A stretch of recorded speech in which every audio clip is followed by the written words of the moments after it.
1993 के मुंबई बम धमाके किसी से छिपे नहीं हैं। इस बम धमाके ने पूरे भारत देश को दहला दिया था। इसमें 257 मौत और 800 से ज़्यादा लोग घायल हुए थे।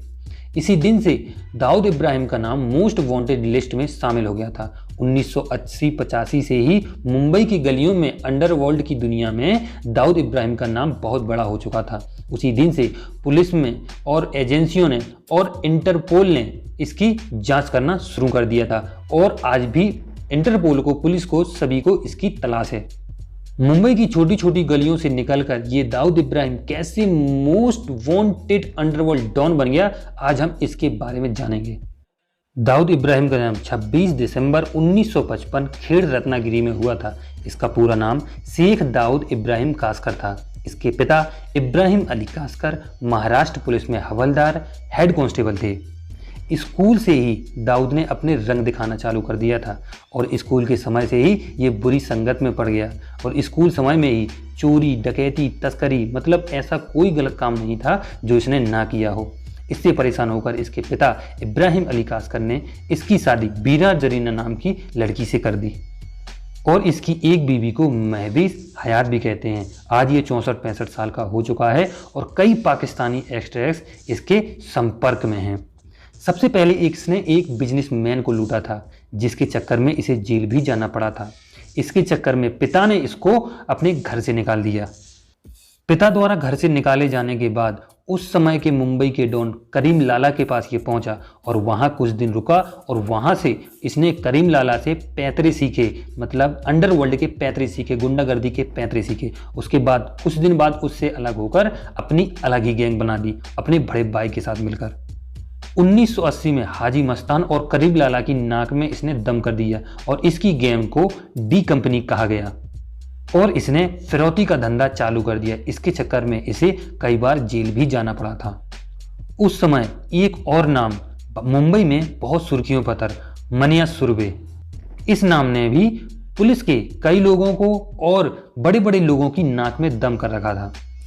करीम लाला की पठान गैंग को अब दाऊद इब्राहिम की गैंग से दिक्कत आने लगी, इसलिए करीम लाला ने मनिया सुरभि से हाथ मिलाकर दाऊद को रास्ते लगाने की सोची और इन्होंने दाऊद के बड़े भाई को मार दिया। इसके चलते दाऊद गुस्से में आ गया और मुंबई में खूनी खेल चालू हो गया। दाऊद मनिया सुरभि का तो कुछ नहीं कर पाया, लेकिन इसने करीम लाला और हाजी मस्तान की जो टीम थी, जो उनका गैंग था, उसे जड़ से उखाड़ दिया। लेकिन मनिया सुरभि मुंबई पुलिस द्वारा 1982 में मारा गया। मनिया सुरभि के खत्म होते ही दाऊद के सारे दुश्मन खत्म हो चुके थे, क्योंकि करीम लाला और हाजी मस्तान को वो पहले ही खत्म कर चुका था। अब सिर्फ मुंबई में एक ही डॉन बचा था, अंडरवर्ल्ड डॉन दाऊद इब्राहिम। फिर ये पुलिस से परेशान होने लगा और 1986 में दुबई भाग गया। मूवी से पैसे कमाना, क्रिकेट में सट्टा लगाना, हवाले से लोगों को धमकी देना और उनसे पैसे ऐंठना, इसके ये नॉर्मल काम बन गए थे। 1993 में मुंबई बम धमाकों के बाद ये पाकिस्तान में पनाह के लिए चला गया और तब से आज तक ये पाकिस्तान में ही रुका हुआ है। मोस्टली ये पाकिस्तान और अफगानिस्तान में ही रुकता है। पाकिस्तान के कराची में इसका घर है और कहीं भी अगर ये जाता है तो ISI की टॉप सिक्योरिटी इसे ले जाती है। कई बार इसकी मौत की खबर भी आई, लेकिन इसका साथी छोटा शकील ने इसे पूरी तरह से मना कर दिया। राम तेरी गंगा मैली की एक्ट्रेस मंदाकिनी भी दाऊद इब्राहिम के साथ कई बार स्टेडियम में मैच देखते हुए देखी गई हैं। 2011 की मोस्ट वांटेड लिस्ट में दाऊद इब्राहिम का नाम फर्स्ट नंबर पर आता है और जब से फोर्ब्स और FBI ने भी लिस्ट जारी की थी, जिसकी लिस्ट में ये पहले नंबर पर बने हुए हैं।